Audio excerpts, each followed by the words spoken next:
It's time for real talk about what's happening in the wireless and communications infrastructure industry.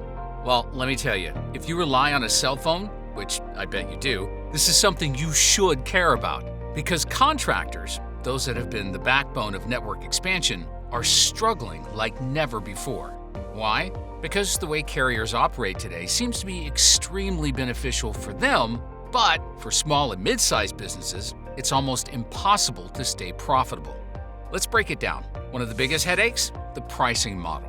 Unit pricing became the new standard. It's a take-it-or-leave-it system that forces contractors into deals where they're barely breaking even or work at a loss. In the past, contractors bid jobs based on how much time, labor, and resources they needed. Now, carriers are pushing unit-based pricing that doesn't take real-world challenges into account. Things like, is this job on a brand new tower or a congested tower? Can we climb from the ground or do we need a man lift? And despite inflation skyrocketing over the past few years, these pricing agreements have actually gotten worse. If that sounds unsustainable, it's because it is. Skilled contractors are being forced out, and inexperienced, uncredentialed operators, 1099, brokers, or illegal workforce are swooping in, putting network quality and worker safety at risk. If we want reliable, secure networks, carriers need to rethink how they're pricing these jobs and actually be open to the feedback of the people doing the work. Then there's the managed services, sometimes referred to as the turf vendor model. Turf vendors win contracts by bidding competitively, often undercutting others to secure the region. To stay profitable themselves, they push cost pressures downstream, forcing subcontractors to work with very tight margins. Sometimes so tight, there's barely any profit after labor, materials, and insurance. On top of unfair pricing, there's the payment problem. Who wants to go months without getting paid despite having done the work? In contracting, it is standard to get paid within 30 days.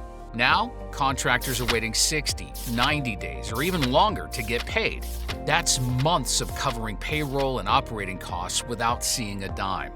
And if that's not bad enough, payments are often tied to an exhausting list of project closeout requirements, sometimes delayed for reasons beyond the contractor's control. Why is the little guy waiting so long to be paid by the huge corporation that has the money? Here's another frustration. Contractors now must pay just to be eligible for work. Carriers require third-party onboarding platforms, and contractors are forced to shell out annual fees just to be able to bid on work that they don't have. Why are contractors being required to carry these costs at the bidding stage just to be able to present a proposal for work that may or may not be assigned to them? That's on top of the trade and safety certifications they're already doing to meet compliance standards. And the worst part? These systems are a mess. Contractors have to submit the same paperwork to the carrier that they submitted to the vetting company, wasting time and resources. At a minimum, if carriers insist on using these platforms, they should cover the cost.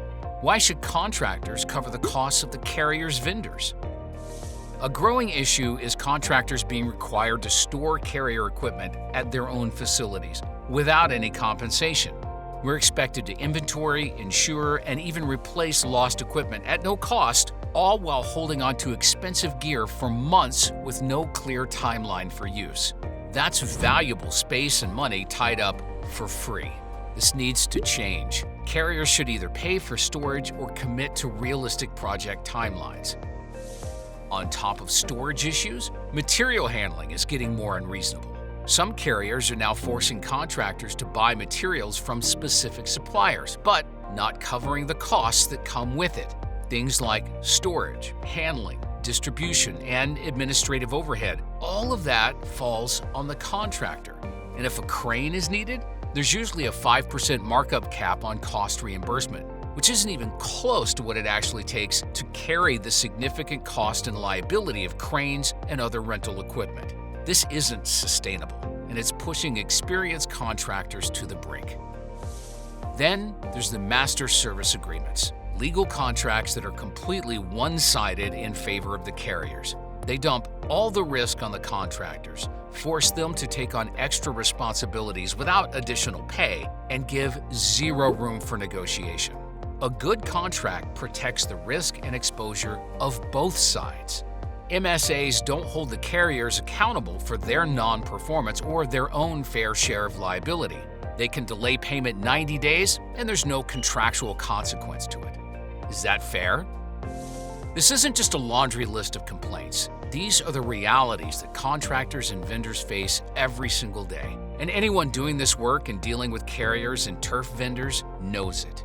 Unfortunately, we are at an unprecedented moment, and businesses are being forced to shut their doors, leading to a weaker contractor ecosystem, workforce, and serious risk to network quality, maintenance, and security.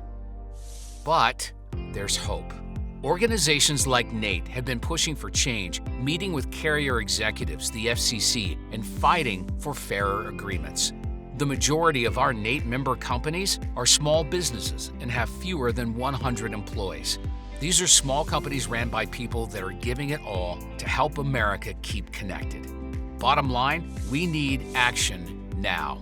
A fairer, more sustainable wireless infrastructure. Industry benefits for everyone. So here's my question for my fellow tower contractors, for the people who rely on their phones every day, for the decision makers in this industry.